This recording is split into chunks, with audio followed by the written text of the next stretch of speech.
The math is not mathing on the fragmentation in the Caribbean. It's costing all of us lives. I'm a lawyer by profession. I'm 10 years into my career now, 11 years into my legal career. It's costing us financially. It's costing us in our healthcare. It's costing us in our education. It's costing us in our businesses and our trade. If the Caribbean was united, we'd have a $700 billion GDP. We'd be 25th largest in the world. I do think we are very much split apart, and that is costing us in the long run. You need the builder, then you need the advisors and the experts, and then you need the investors, right? Why do you think more Caribbean people should get involved with Future Caribbean?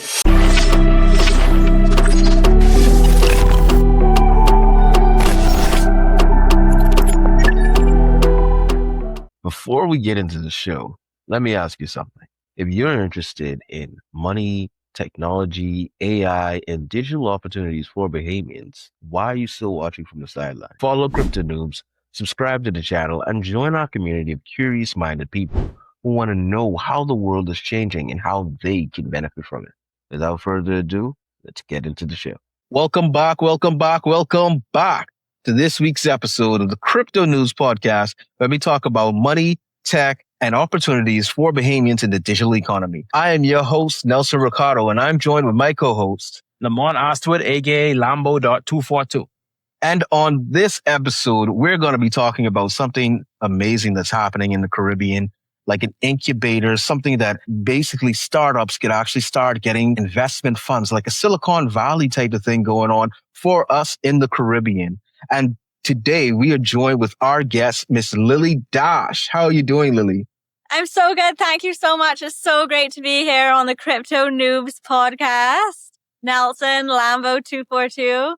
Thank you so much. Thank you to all your listeners out there and all the crew that you have that work on this. I appreciate you guys. I'm so happy to be here. So awesome to be connected with you all the way up in the Bahamas. I'm all the way down in Barbados. That's cool. And once again, we just thank you for joining us. And it's always great to have another Caribbean person on the podcast because, we got to stick together. We can't wait to hear about what it is that you have for us and for our audience today. So out of the gate, one of the first questions that we have for you is, who is Lily Dash and what is Future Caribbean? Okay, so I'm Lily Dash. I am born in Barbados. I went to school in Barbados. I went to school at the University of the West Indies. I'm a lawyer by profession.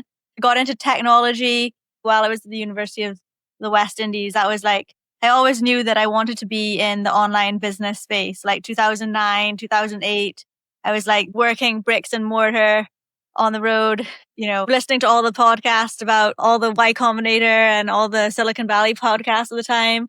Smart passive income and all these, the first kind of now starting to podcast. And then I went to school in Trinidad at Hugh Whitting Law School, and Trinidad has the second cheapest electricity in the world. And I had some colleagues and friends. I had some friends that were mining cryptocurrencies. And that got me down this rabbit hole of, okay, cryptocurrencies, network effects, the startup ecosystem I was already learning all about that since 2008. I always knew that that's what I wanted to do. I wanted to build online businesses where we're not dependent on any bricks and mortar office building, that were distributed, where you could travel and work from anywhere. So, but that also introduced me to a lot of people that were, really on the edge of technology and investing in the edge of technology, which, going to the conferences, learning. And then also through my work as an attorney, I practiced law in Barbados and 11 years into my legal career. And you just learn a lot about what's going on, what's needed, right? That's what it is, right? It's always about what is needed. It's not what you're mostly passionate about, or when you're working on something that's needed and necessary, all the passion and everything kind of comes into place because you have all that response and God gives you the energy somehow to power through it. So yeah, that's me. I'm a lawyer by profession. I've also have multiple online businesses. One's in the villa rental space, cryptocurrency. I also have an advisory firm with Bill Ty. We advise startups, help them with business development, partnerships, all the things, all the nutrition that startups need. Innovation doesn't happen in isolation. It's a collaborative endeavor. You need the builder, then you need the advisors and the experts, and then you need the investors, right? If you only have one, you have nothing. You need all three, right? In order for it to be a going concern. But you also need community. which is what Future Caribbean is about. And, we're now 1,000 plus members, maybe 2,000 if we added up for all the different social media channels, everybody driving in this one direction, right? Which is Agentic AI made for the Caribbean, in the Caribbean, but also that can apply to global markets. I like that. So, Lily, your background spans law, content creation, venture building. Tell us about what skills you were taken from like when you studied law and what did you have to unlearn? Because a lot of people who are into law, they're like, I don't want to say they're kind of rigid because it kind of is required of the job sometimes. So like what skills you would have taken to the space as well as like what you had to unlearn? Yeah. So a couple years ago, I was asked to design an agentic AI e-conveyancing, the exchange of land and property, the transfer, it's called conveyancing in law. And so I designed this agentic AI system that compressed time down from 6 months, which it would take to usually close a transaction, down to just like the same day, essentially. Wow. Then I was asked by my prime minister and Ministry of Housing at the time to develop this. This is like my first, I'd done a lot in blockchain, and that really got me into the agentic AI space and learning about it and what was capable. And then I kept growing in that direction.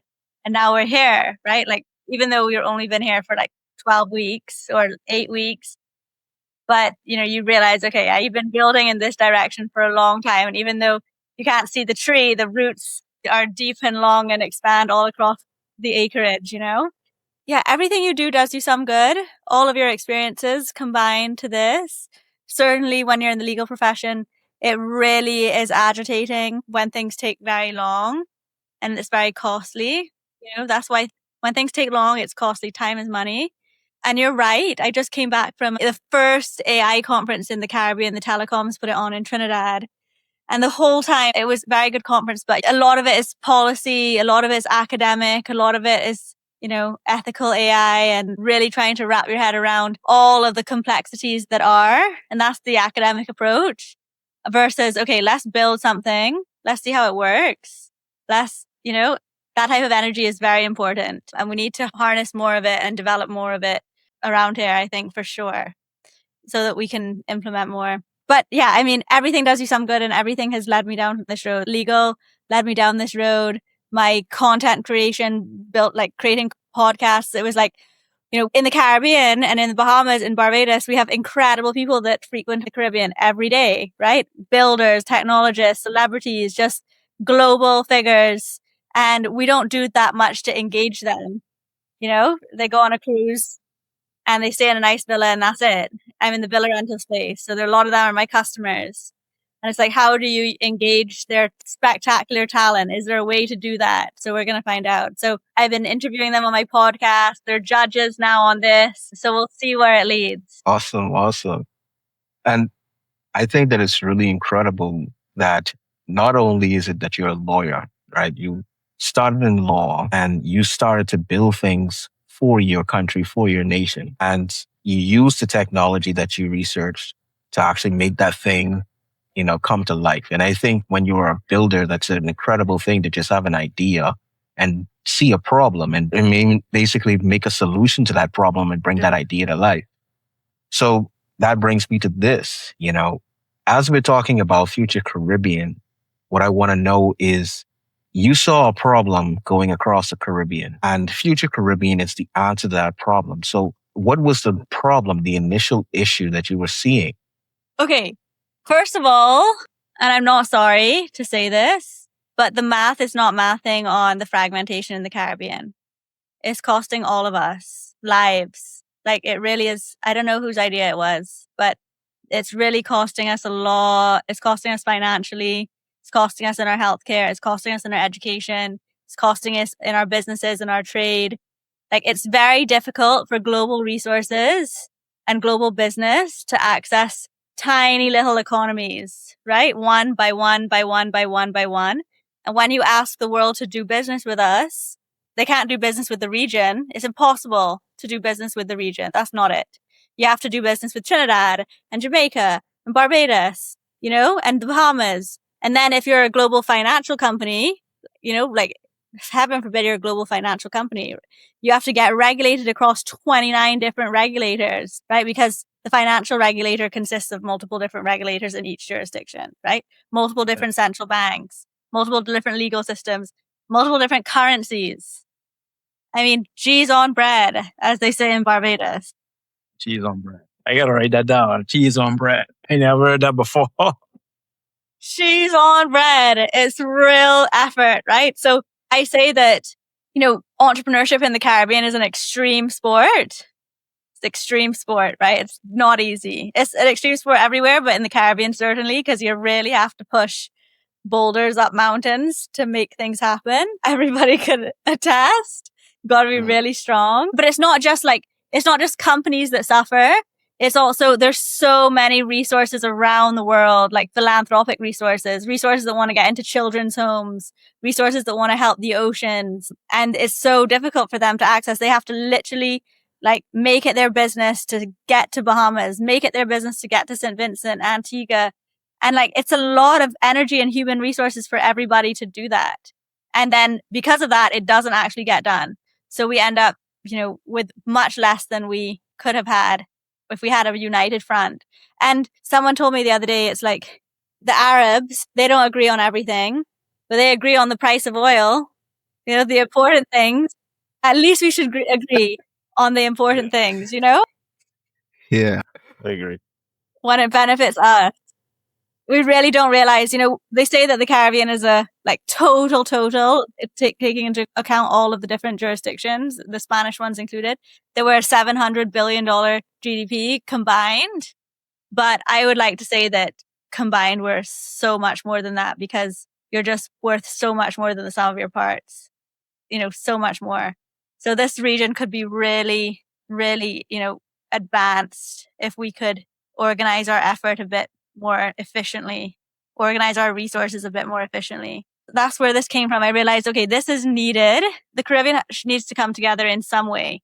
The entrepreneurs know that it needs to come together, right? Of course. Innovation does not happen in isolation. There's no life. Life does not happen in isolation, right? No life. You need togetherness for life to happen. And if you look at Saudi or the Emirates or New York or San Francisco, they all have global innovation ecosystems. And that's to, one, attract global talent and global technologies and the best of their kind, but two, to incubate local talent. And so if it's good enough, if the Saudis of the world need it and the Emirates of the world need it and the San Franciscos need it, of course we need it, right? And we should be developing it. Most of the growth in the world comes from the technology, right? Most of the growth comes from the technology markets and the innovation markets and the innovation. And we're very tethered to global inflation being and very decoupled from growth. So what you end up seeing is 1% growth in the Caribbean annually, GDP growth, and 4% inflation, right? So it only takes a decade to really feel the difference, because the good compounds, but the bad compounds too. So, it's up to us and our generation to be all right, no more. We have to get our stuff together. We have to get it together. And we have no excuse now. The technology is cheaper than it's ever been. No excuse. Pennies on the dollar. This is not 2010 where it cost us $3 million in 18 months to put an application together, right? Yeah. We can do it in a weekend with a less than $1,000 in tokens. No, but you're telling the truth. I do think we are very much split apart, and that is costing us in the long run.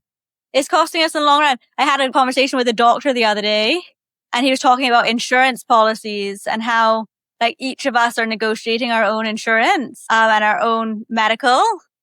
And if we were to come together and do that, just like everything, when you're at a wholesale store and you're negotiating in bulk, you get a better deal and you get better perks, And so, yeah, it's the same with us here in the Caribbean, with healthcare, with insurance, with all kinds of things.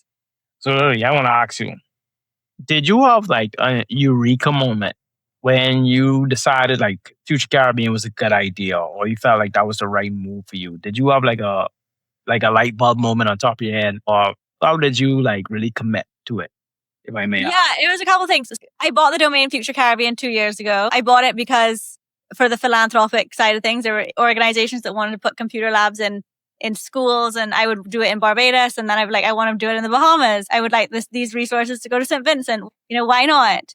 And even when you're giving away money or giving away resources where there's no objection whatsoever, like computer labs in orphan children's home, no objection, right? It's not like you're trying to bring a crypto exchange to an island, right? Where it's harder to negotiate. It should be easier.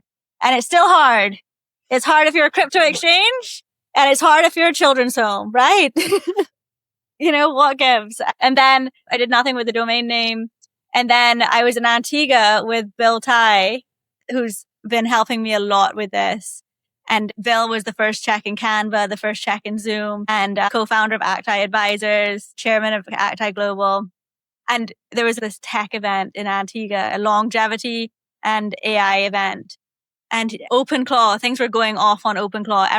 It was all over social media, OpenClaw. And we were seeing this pattern emerge, which is the pattern that you kind of see when new technologies are emerging. If we look back at, the crypto days in 2014, 15, 16, you were starting to see like these Bitcoin meetups in Tokyo and around. And, you start to get this signal. And he was like, if you get a hackathon to go, I'll get some compute, because he's the chairman of Highrise, which is a big data center company they sell to Anthropic and others.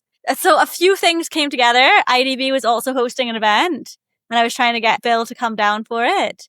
And then I pitched this idea, and then they said yes, that they would support it, and we could launch it on their stage at this big event that they hosted in Barbados with all of the biggest names in the Caribbean and Latin America. All the big CEOs were down. So I got a few yeses. We got the compute. We got IDB. We got New York Stock. All happened within a small amount of time. And maybe it didn't happen quite like that in terms of but similar. But I remember just being on my couch and being I wonder if I send this email and this email, what would happen? And I got positive replies from both. And then we had a real thing going. And then every day it gained momentum, gained traction. New partners came on board. New York Stock Exchange came on board to host the final. Bookit came on board to fly everybody in and to pay for their accommodation in New York during that final. And then Cayman Enterprise City came on board. And then the cash, I went out to my legal clients and I was like, hey guys, I want to do this. And they're like, yeah, I'm in for 5, I'm in for 10, I'm in for 15. And you end up with a $70,000 prize pool. So a few things come together in real time, and then you have a thing, And then the community starts coming together. You open your applications and you reach out on social media. There was this one post, right? Before I even had the conversation, that one post when I was in Antigua, this social media post went viral. It was if the Caribbean was united, we'd have a $700 billion GDP. We'd be 25th largest in the world. We'd have X, Y, and Z. And I was like, whoa, that's really viral for a post on economics with no, it's not a carnival post. No, beautiful girls in the picture. It's just a post on economics. And I was like, wow, that's a lot. That's some signal there. I think people are starting to realize that the math ain't mathin'. We have to do something. We have to do something. Pardon? Cheese on bread? Cheese on bread. The mathin'. Yeah. So yeah, a few things came together, and then the community started running with it. People started signing up. We had people pitching and lobbying for news. There was Ronisha from Google DeepMind.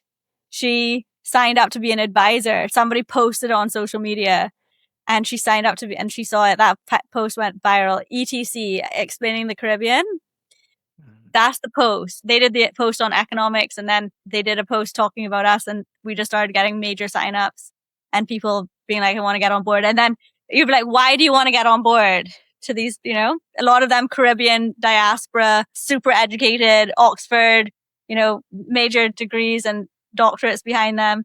And they're like, I want to help shape a region that shaped me. And then you're like, all right, yeah, we're on to something here. That's amazing. That is an extremely strong signal, first and foremost, to see how many people wanted to jump on board at this particular idea. Yeah, exactly. That's the thing. And I think we need more of this. One of the things that we spoke about before we started this broadcast was, basically the opportunities that are here across the entire Caribbean. And just as you previously said, that togetherness is actually what's going to really help us to basically be able to get even more funding into the Caribbean. But for whatever reason, we just have this thing where we're so fragmented, and that is I think that's an extremely strong signal when you see so many other huge businesses and personnel wanting to now invest into this idea. So yeah. And you're starting to get like celebrity athletes and stuff calling to figure out like, what is it? How can you get involved? Like, yeah, the message is spreading. It's amazing. That's amazing. So what I'd like to know is, earlier you would have examined the Bahamas, right? And you would have given me some information about the Bahamas. So I'd just like you to, tell us, like, what are some of the opportunities that you were seeing from the Bahamas that, we could really capitalize on? One of my favorite calls of all time the other day with Dr. Ralph Chami, and he was chief of missions for the IMF for 25 years. It was like one of my favorite calls. Before I even opened my mouth, he understood everything. He understood all of it. Like, he understood it. It was just, usually I have to explain and educate, but he understood everything. It was so easy to speak to him. And I brought up like Guyana has just sold $400 million in carbon credits in the last few years. And then he tells me, yeah, the Bahamas is sitting on the largest seagrass blooms fields in the world, right? The largest in the world.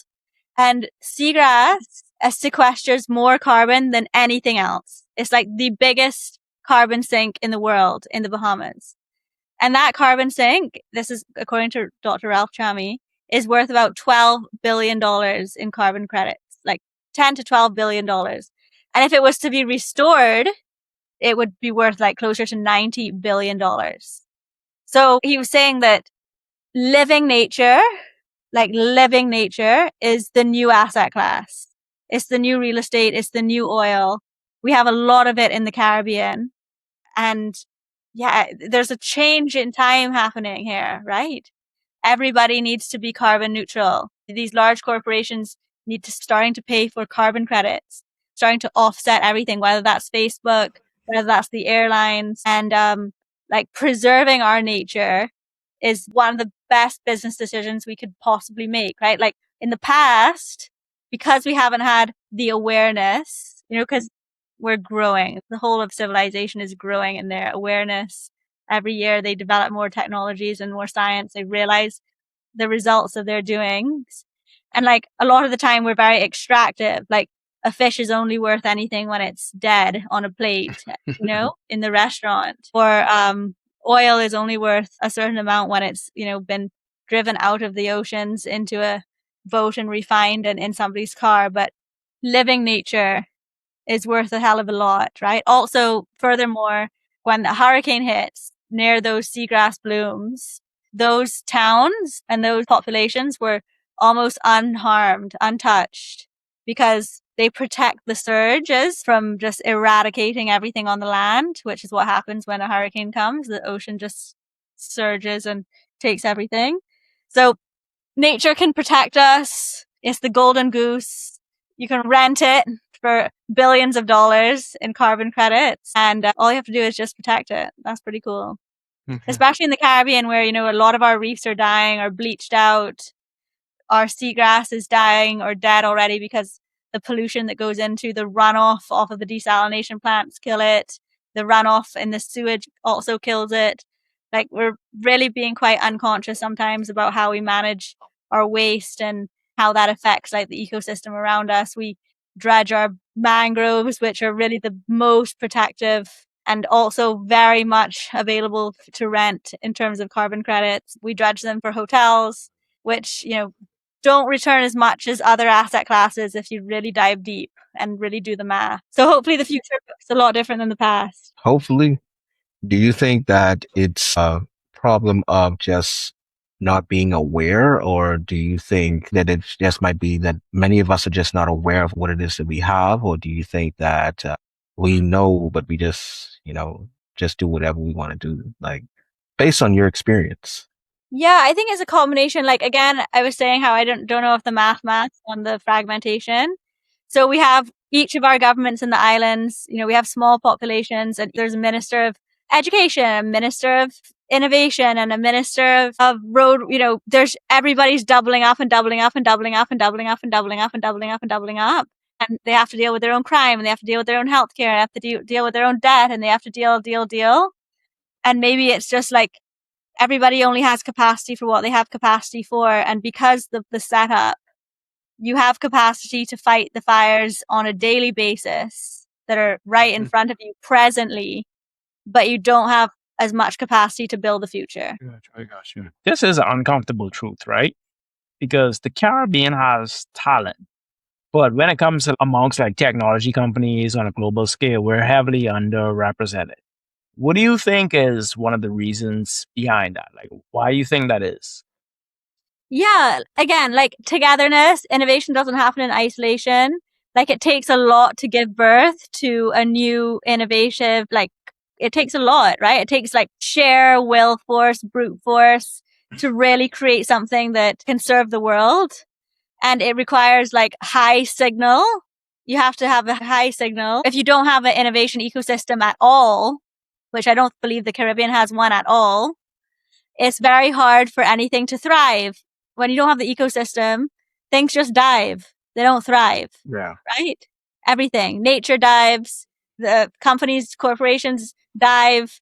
Everything dives when you don't have that. So, and that bringing a critical mass of capacity together, like it all comes down to people, right? It's never about the technology. It was never about the technology. Even when it cost $3 million or $10 million to build your app and it took 18 months or 6 months. You could build the best technology in the world. It doesn't mean the people will come. You really need the people first, the community first, and the community and the people help you build that technology. And that's what's happened in Silicon Valley. And that's what's happened in other places in the world. The people built the technology, and the signal from those people in terms of this needs to change or this is what the use case should be, that all comes from hundreds of people, thousands of people engaging with the product, making it better, making it better, making it better, making it better until it's something of tremendous value to the world, right? It's very rare that someone just creates a perfect masterpiece that becomes a multi-billion-dollar company. No, it's user by user by user by user, iteration by iteration by iteration to get it to that point. And if you don't have an ecosystem to help you iterate or help you get that first lift or that first encouragement, that first validation, then everything will wither and die. And I've seen it with incredible entrepreneurs from Barbados. I'm sure you guys have seen it in the Bahamas as well. We have a situation where I think we already talked about this a few times where like a lot of people, we don't like to collaborate. We have a problem with collaborating in this country. I think that's holding a lot of us back as a whole, not just Bahamians, but like as the Caribbean in a whole. Yeah, I think you might be onto something. Some people are triggered or by the collaboration, but really there's this law. It's called Metcalfe's law. Mm-hmm. And basically with every connection, every node in a network, right? You guys know about nodes, you're in crypto. Mm-hmm. So every node in the network makes the network 4 times more valuable. So when you're a little node in the Bahamas, just like to yourself in your little business ecosystem, disconnected from the whole, not as strong, not as valuable as you would be if you were connected to just like the Bitcoin network, right? Just like Ethereum. Yeah. You want as many nodes in the network to secure your network. And it's the same thing for life. You need as many nodes in the network to secure life and livelihoods and business, and companies and creation and value. That's true.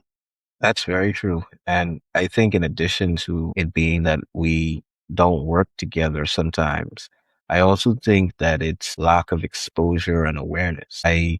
From doing this podcast, we've spoken to a lot of different people from a lot of different Caribbean countries. And one thing kind of becomes this common denominator, which is they simply don't know what is possible or what could be possible for this nation. Like, for example, how Future Caribbean is about bringing together innovators, and it's basically like an incubator. And it also like we're having like build-a-thons and bringing these minds together to build something, and then we're going to give you like a grant or something like that, right? We've had Monique, we've had Kieran Rose on this podcast, and like for Monique, for example, one of the things that Monique talked about was you could have those kinds of build-a-thons, or not really a build-a-thon, but those kinds of incubators. And then when you finally are able to get to the money, they're usually asking for parts of your business that you might not be necessarily comfortable,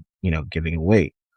And then even with Kieran, I remember him speaking about there aren't really many places. There's little to no places where innovators or those brilliant minds could come together and learn from one another. Like, that is almost foreign.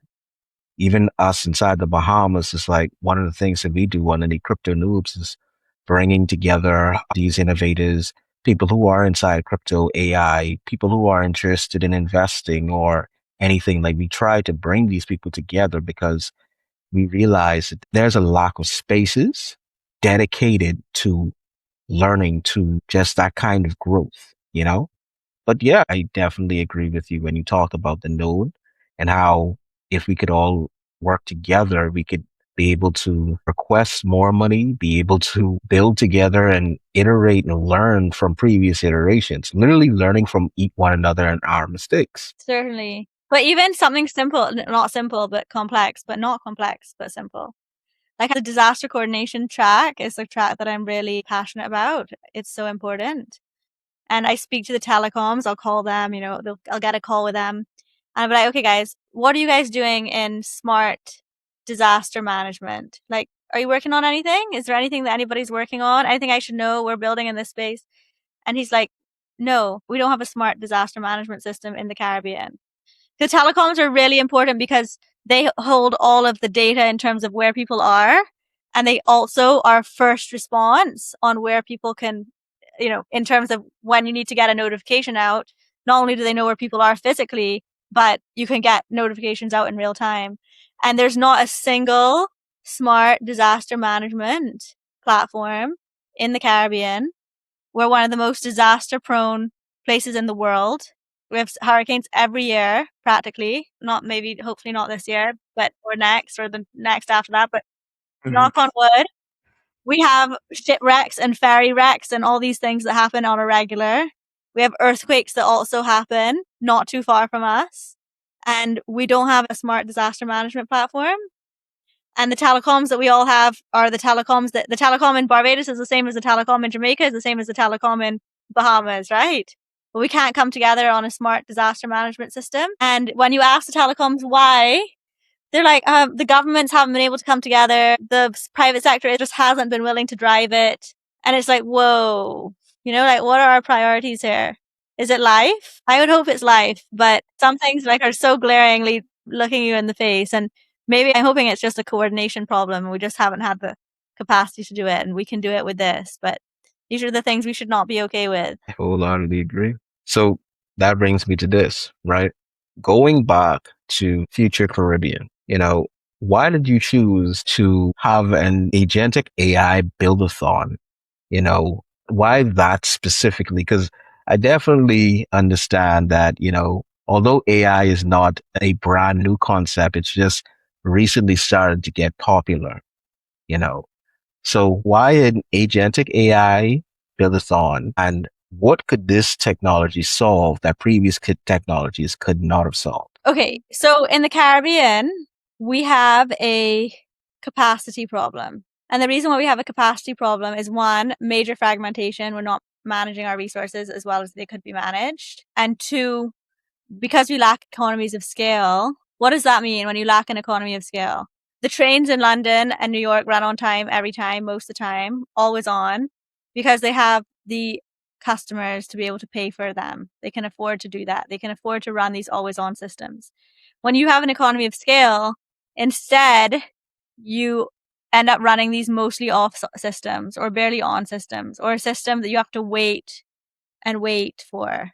And then now we have this technology that's available at pennies on the dollar. It just requires us to sit and think and build and think workflows and execute. And, you can create a system that can scale for the future and that can be a new operating system for decades, years to come, that can compress time, that can eliminate the need to have to wait, that can increase capacity so more people can work on the more important, work at hand. than shuffling paper. Everybody's dragged down by the minutia of things when we have a lot bigger fish to fry, literally, you know? So agentic AI is brand new. They say that if you want to catch a wave, you have to be in the sea, not on the beach. And a lot of the time when new technology comes along, us in the Caribbean, we're very squarely on the beach. So how do you get everybody in the sea? And this was a way to do that. And it's just so needed. So we have the fragmentation. It is what it is, right? All these different, silos. But now you have technology that's strong enough to kind of coordinate around the fragmentation and compress time anyway. So even though we are many, we can move as one in a short period of time, as if we were one. We might not have to come together and be one, but we can act as one. We can move as one in the areas that make the most sense. And the technology allows us to do that. Gotcha. Okay. All right. So Lily, for the team selected amongst the final 40, what will those 21 days demand? Because I'm on your website and I see it's called a 21-day sprint. And I was like, sprint? That sounds like that's going to be intense. Like sprint. That means you all expect them to have a lot done in that 21 days. And during that time, because they're going to be working hard, what kind of support can they expect? Okay, so we've mobilized 134 judges and advisors from some of the largest companies and organizations in the world. Like we've got World Bank, we've got IDB, we've got Citibank, we've got JP Morgan, we've got Intel, we've got some incredible capacity with Google DeepMind, and that's just to name a few, right? Literally. And the idea is continuous advisory calls with teams, building sessions, learning sessions as well. Because the thing about agentic AI is every day there's some new model, literally, that you almost have to go to university for to learn. And it's dropped, but you don't, right? But you got to be aware of it. Someone has to bring it to your attention. You have to be in the sea to even catch drift of it. So that's what it's about. So building, showing, building in public, iterating, and then also, in finding partnerships, finding deployment partnerships, clients that you're building for, then a community that's rallying behind you that could be possible customers in the future or in the present. It's like a brilliant engine of momentum is what we're trying to create here at Future Caribbean. Gotcha. It's amazing. That's amazing. And that brings me to this. So walk me through this. So I'm a Future Caribbean participant, right? I have my big time idea. What's not? Now we're doing a 21-day sprint, right? I get to talk to different investors. I get to talk to different advisors. I'm in this and I'm feeling as if everything is going to go well. Now, whether I succeeded in getting some of that prize pool money or I probably didn't succeed, what happens afterwards? Yeah. So I'm hoping that in perfect world, a good few companies raise money at good few $1 million valuation getting out the gate for the first time guys. I'm not saying that we're not. I'm already seeing applications with people that have already raised money as well. So that would be a different valuation. But usually a lot of the time, you coming out the gate with seed, you have a valuation of some kind. We'll see what it looks like, right? And they start getting investments. They start getting customers, hopefully, because we're introducing them to a lot of top people. And usually when you plant something, good things grow, right? See, things grow. That's like the law of nature. The idea is that everybody comes out with something, all of them, all 236 teams. My job is really to give everybody every possible advantage. And we're bringing on more and more compute all the time. And I think that, I'm telling you here first, but all 236 applications and teams are going to be able to build this summer. And by the end of it, we should have some really awesome products. Amazing. So let me ask you this question. Why do you think more Caribbean people should get involved with Future Caribbean and take part in building and essentially owning the AI economy or taking advantage of this AI space? Because a lot of people are just consuming it, but not a lot of people are using it to its full capabilities. Like you have people out there building models and all that. Then you have some people who just they use it as their therapist or like as a friend. So why do you think more people aren't getting involved in that aspect? Or why do you think they should get involved with ventures like Future Caribbean?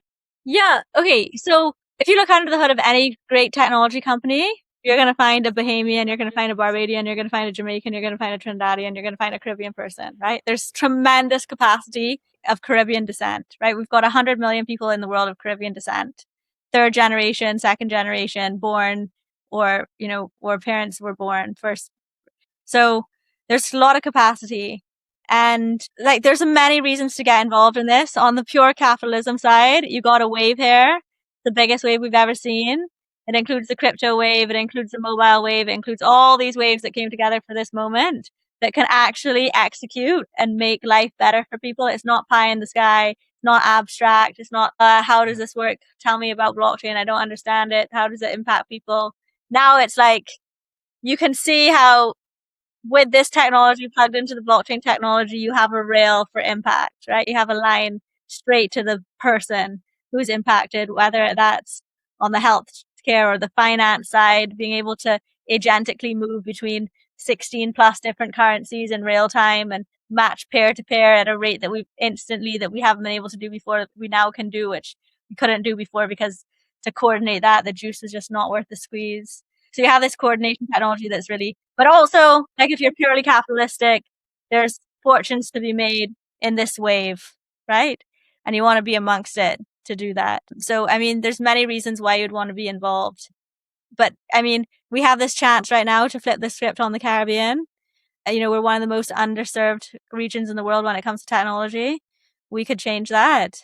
We could actually be a leader in agentic technology for distributed markets. The whole world is a distributed market. The Caribbean is just a very stark example. Multiple currencies, legal systems, jurisdictions, for technology to coordinate around. So I just think we're born for this moment and we should take full advantage of it. I agree. Wholeheartedly agree. Definitely. Well, we are reaching the end of today's podcast. And Lily, we just like to first and foremost, thank you so much for, not only just joining us today, but also bringing to the Caribbean such a great idea, such a great incubator that will not only help different Caribbean builders, but also try to bring us together inside of the same space. So if someone wants to learn more about Future Caribbean or even you, Lily Dash, where could they find you or how could they reach out to you? Yeah, so you can go to futurecaribbean.com. We actually have a WhatsApp group with nearly 700 members in it. I'm in the WhatsApp group. You can easily find me in there if you want to send me a WhatsApp.